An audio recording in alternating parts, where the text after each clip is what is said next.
पति के हत्यारों को सामने लाओ, मैं उन्हें मार दूंगी। जानिए कैसे मातम करने वाली पत्नी ही निकली पति की कातिल। बिहार के किशनगंज की सनसनीखेज वारदात।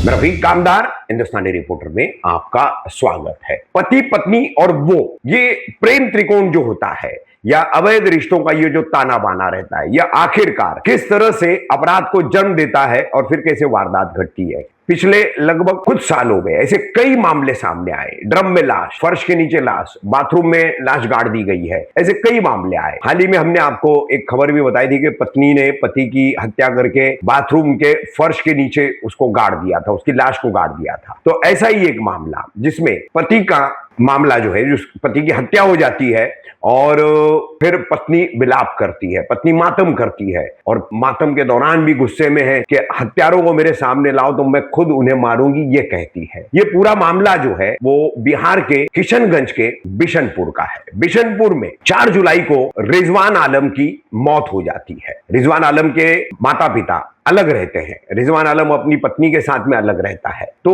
रिजवान आलम के पिता को पता चलता है तो वो आकर के पुलिस को सूचना देते हैं कि इसमें उन्हें शक है कि ये कोई मामूली घटना नहीं है, क्योंकि इस पूरे मामले में पत्नी ने पुलिस को जो गुमराह किया। पुलिस मौका वारदात पर आती है तो देखती है कि घर का अलमारी का पूरा सामान बिखरा पड़ा हुआ है। तो पत्नी बताती है कि रात के समय घर में चोर घुसा है और उन्होंने लोहे के रॉड से, सरिये से हमला करके उसके पति रिजवान आलम की हत्या कर दी। अब रिजवान आलम की हत्या करने के बाद घर से कुछ पैसे, मोबाइल लेकर के चोर भाग गए। पुलिस जो है सख्ते में आती है कि कैसे हो सकता है ये। फिर पुलिस जो है लगातार इस मामले में मृतक रिजवान आलम की पत्नी डेजी परवीन इससे लगातार पूछताछ करती है। तो हर बार डेजी परवीन के बयानों में फर्क आता है। पति की मौत के बाद ये डेजी परवीन मातम कर रही है, विलाप कर रही है और इतना गुस्सा बता रही है कि हत्यारों को सामने लाओ, यानी उसके द्वारा जो गढ़ी गई कहानी है, उसके जो चोर है उन्हें पकड़कर सामने लाओ तो वो उन्हें मार देगी। लेकिन जब पुलिस को शक होता है, उसकी लगातार बातें जो है बदलती जाती है, उसके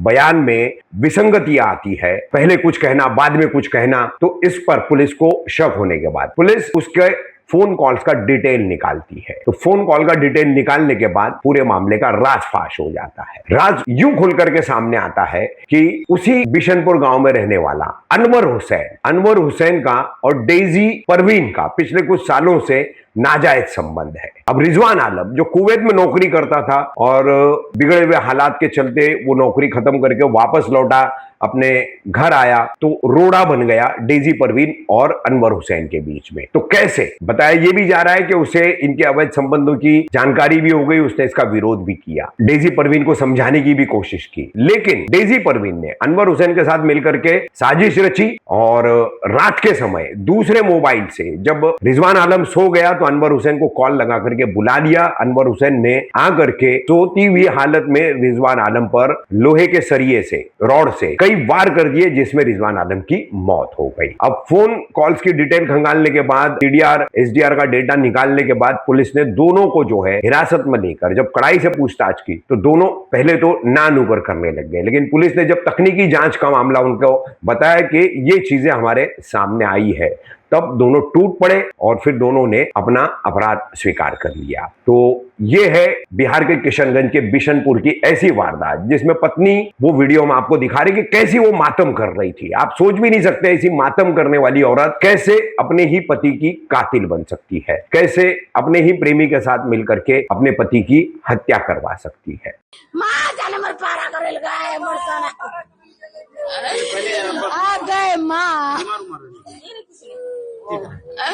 माँ मर जाने वाला जिल के दिनों अल्लाह मैं जाने की मांग करूँगी माँ जे मर करिया मैं वक अपना हाथे माँ वजू